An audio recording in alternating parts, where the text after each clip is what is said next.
Hey everybody, it's Fred, and I am very lucky to be sitting here with a very important gentleman and a very busy man, so we appreciate you taking some time out. Todd Hamilton is the Senior VP of Sales for Norwegian Cruise Lines. Thanks for joining us. Thank I appreciate you taking Excited the time to be here.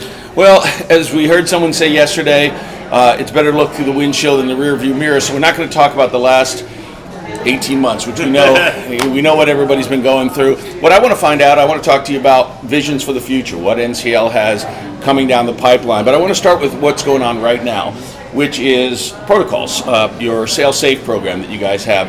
What is NCL doing to keep customers safe in the current environment?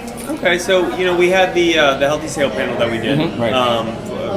Basically right at the start of the pandemic. How can we get back to sailing? And they came out with 74 protocols that they suggested we follow to keep people safe. And so we did every single one of those. Now, we have taken the opinion that the safest way to sail is 100% vaccine. Okay. So we are requiring every single guest to be vaccinated, fully vaccinated prior to sailing. Show their vaccine card at correct. Show the vaccine. We do it beforehand and at the port, and we take that as the starting point, and then we have the sanitary on board. Okay. So there's no restrictions. There's no masks except when it's covered by local regulations. We ask people to social distance, but we still have all the same parties. We still have everything because we want to have as close to a normal environment as possible. Right. And so that's one of the reasons why the guest scores are as high as ever. So we're seeing record-breaking guest scores because we are providing people with that normal, expected cruise vacation that they've come to know. But knowing going in that everybody's been vaccinated, everybody's at least taken some steps to prevent the spread of. Correct. Okay. All right. How many ships have you got in the water right now? How many ships are you got? So as of right now, we have 7 ships in the water. Okay. 1 more next week. We're taking a little bit of a different approach to how we reintroduce ships. So it's not something that we want to rush everything back in. Okay. Because when you have a glut of capacity come back in, you have to sell everything immediately. We said no, we're not going to be chasing every last dollar.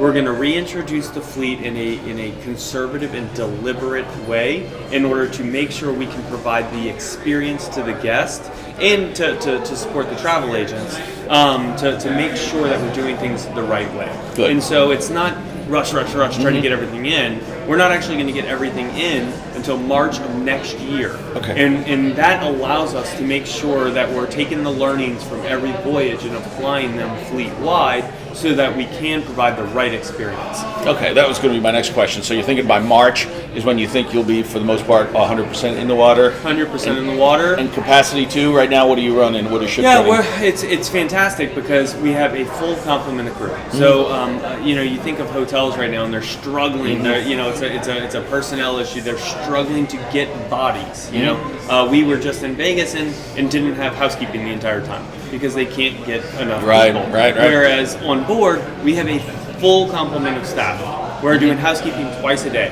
and we're actually trying to keep the guest numbers between a certain level. So we're not filling 100%. Okay. So we're trying to say we're gonna make sure we're doing this right, and then we will ramp up. But the best time to experience a cruise right now is when you have a full complement of staff and less guests on board because you're going to get an incredible experience. Right. But eventually, obviously, you guys are going to want to get back up to. But when you're saying you want to do it when it's right, when you feel comfortable and that all the protocols are in place and all that sort of thing. All right. Well, outstanding. One of the things people talk about a lot is the Norwegian difference. You guys, it's something you talk about internally as well as we do, and when we're talking to customers. So, what is the Norwegian difference? What makes them different? The Norwegian difference is really about the product you're getting on board. So instead of trying to discount a cruise, what we'll do is we'll charge a fair price and then add value. So when you look at what our promotion is right now, we're running, of course, a discount off, but what we're doing is we're saying we're going to add drinks. We're going to add Wi-Fi.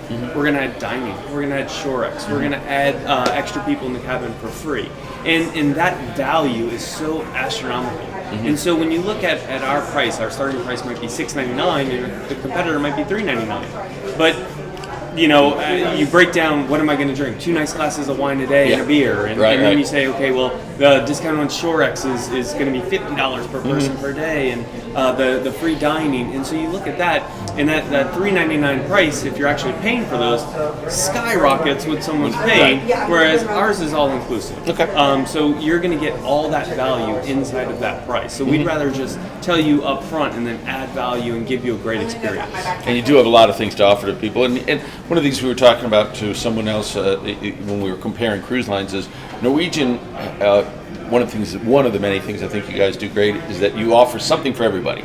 You've got the party atmosphere on the sail away as we leave the port, but then you've got plenty of places like observation lounge or place where you can go and just be quiet, have a cup of coffee, relax. So you you give something for everybody. You got plenty of kids activities, great food, all that sort of thing. Oh, it's fantastic. So you mentioned all those, and you didn't even mention the number one driver of why people get on the ship, the itineraries. Right. And so we have really taken a proactive approach to building port-intensive itineraries. And so anywhere where we can add an extra dot on the map, we'll take full advantage of that. And so it's something where if we're doing a 10-night cruise, we might have 8 or 9 ports. Right. In standard, you'd have 2 or 3 sea days in there, and we're trying to say, no, let's find a way to where we can be more port intensive without taking time away from port just to get to the next one, which I think is hugely important. Well, I'm going to jump to that question. I was going to ask you that a little bit later on, but since you brought up destinations and itineraries, Great Stirrup Cay, one of our favorite places, but are there any new and exciting itineraries and destinations that NCL customers should be looking for in the next couple of years? Yeah, we still only have 17 ships. Right. We're a very well-established line, but only having 17 ships means it sometimes takes you a little longer to get there. But now that we've been building ship after ship after ship, and we have 6 more on order, it allows you to kind of expand your footprint. So recently, we've gone down to South America, South Africa. Okay. And so you take a ship from Europe, and you start in Europe, and then you go to Dubai, and then Dubai to South Africa, and then we do a couple of round-trip Cape Towns, which are just amazing. Look at what we're doing in Australia. It's Australia, and then you're going to New Zealand, a heavy. Wow. 2 bucket list places for me, for sure. Exactly. We're expanding to Asia, so cruising out of Tokyo. I mean, if you look at some of those ports, it is absolutely amazing. But when you talk about what we're adding, what's the next step? Yeah. You look at Israel.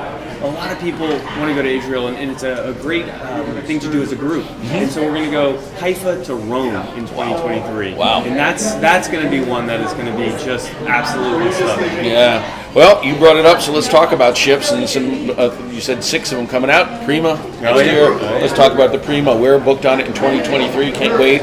Just hearing some amazing things about it. Tell us about the Prima and what people can expect. What makes it such a different ship? It's an evolution of who we are. So we haven't had a new class of ship since Breakaway. Okay. That was 8 years ago. Right. And so Prima is actually about the same size ship as Breakaway. Okay. And so we talk about her being a smaller ship, but in terms of size, she's not. However, she'll have 800 less guests. So you're getting the size that with all the amenities and the bells and whistles, and then you have less guests. So our space ratio on that, which is the overall tonnage divided by the number of people, is absolutely the best in the fleet. And then you look at that and you say, okay, we kind of lucked out a little bit, right? Because you're planning this out 5 years in advance. Right. You didn't realize that a global pandemic is going to want people to have space. Yeah. So it's something that we kind of lucked out with. And we've announced the entertainment. We've announced some of the food concepts, but the rest are still coming.